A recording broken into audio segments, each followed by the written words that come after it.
All right, let's jump right in. We all know charities are looking to tap into the massive world of crypto donations. But let's be real, the risk, the complexity, it can be a total nightmare. So today, we're going to break down a new model that's trying to solve that exact problem. And really, it all boils down to this one question, right? How can charities get a piece of all that crypto wealth without having to deal with the insane volatility and all the complicated rules?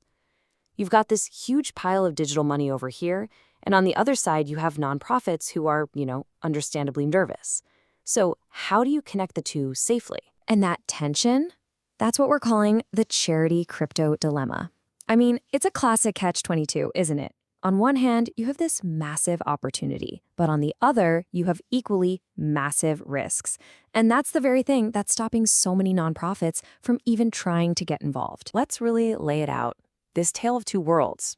The opportunity side, it's huge. We're talking about accessing a completely new global pool of donors who are really tech savvy. But then you flip the coin, and the risks are just as big. I mean, just think about it for a second. You've got these wild market swings where money can disappear overnight. You've got regulations that are, well, confusing at best. And you'd need to hire experts just to handle a donation. For most charities, it's a non-starter. Absolutely not. Okay, so with a problem that big, how do you even start to solve it? Well, this is where a model called GNIM enters the picture. And probably the easiest way to think about it is as a bridge that's been specifically built to connect those crypto donors to the charities, but to do it safely. So what exactly is GNIM? Well, the name stands for Generous Action, and it's basically a platform that acts as a middleman. Its one and only job is to take in a crypto donation, immediately turn it into regular old cash, and then pass it along. The entire point is to make it super compliance-friendly and completely risk-free for the charity. And this quote, man, this really gets to the core of it. Just think about what this means for a nonprofit. They don't have to change their accounting. They don't have to write up some complicated crypto policy. They don't have to retrain their entire staff. The charity doesn't have to become a crypto guru.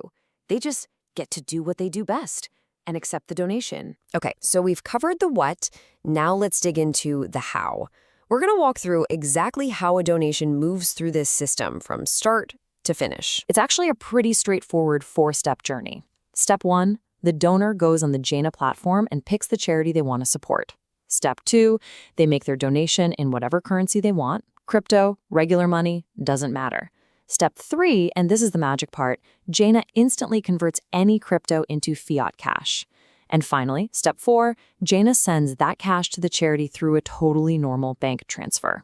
The crucial thing to see here is that the charity itself never, ever touches the crypto. So after all that happens behind the scenes, what does the charity actually see pop up in their bank account? Well, here's the bottom line. They get a fixed 70% of whatever the donation was worth at that moment. And this is so important, it's always in cash. No guesswork, no waking up to find the donation's value has crashed.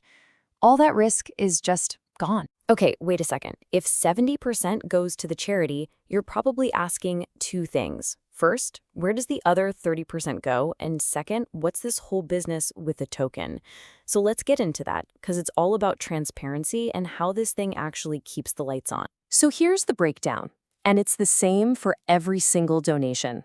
As we said, 70% goes straight to the charity for their work. The other 30%, that's what GNIM keeps to run the whole operation.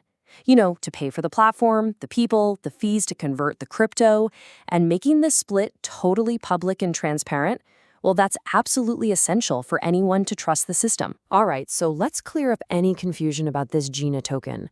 The most important thing to know is that this is not the donation. Think of it more like a digital high five or a thank you badge that the donor gets after they've already given the money. It's totally optional. It lives completely separate from the charity's bank account.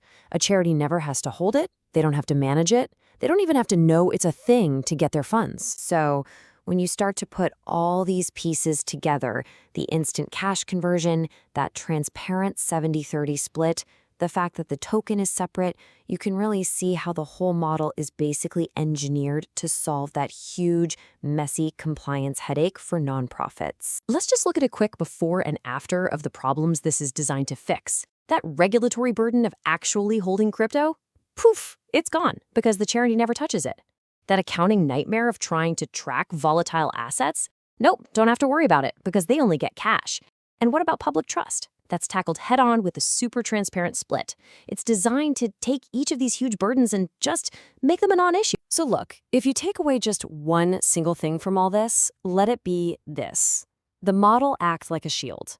All of the messy stuff, the tech, the legal questions, the financial risk, all of it is handled by GNIM, not by the charity. It just leaves them free to focus on their actual mission, which is the whole point, right? So when you zoom out from this specific model, it kind of makes you think about the bigger picture, about the future of giving. Is this just a one-off idea, or could it be pointing toward a whole new way for philanthropy to work? And that leaves us with this final, really interesting question to chew on. As our world gets more and more complex, could the real key to unlocking the next wave of philanthropy be models exactly like this? Models that act as complexity filters, basically taking all this new complicated tech and turning it back into simple, straightforward generosity? Definitely something to think about.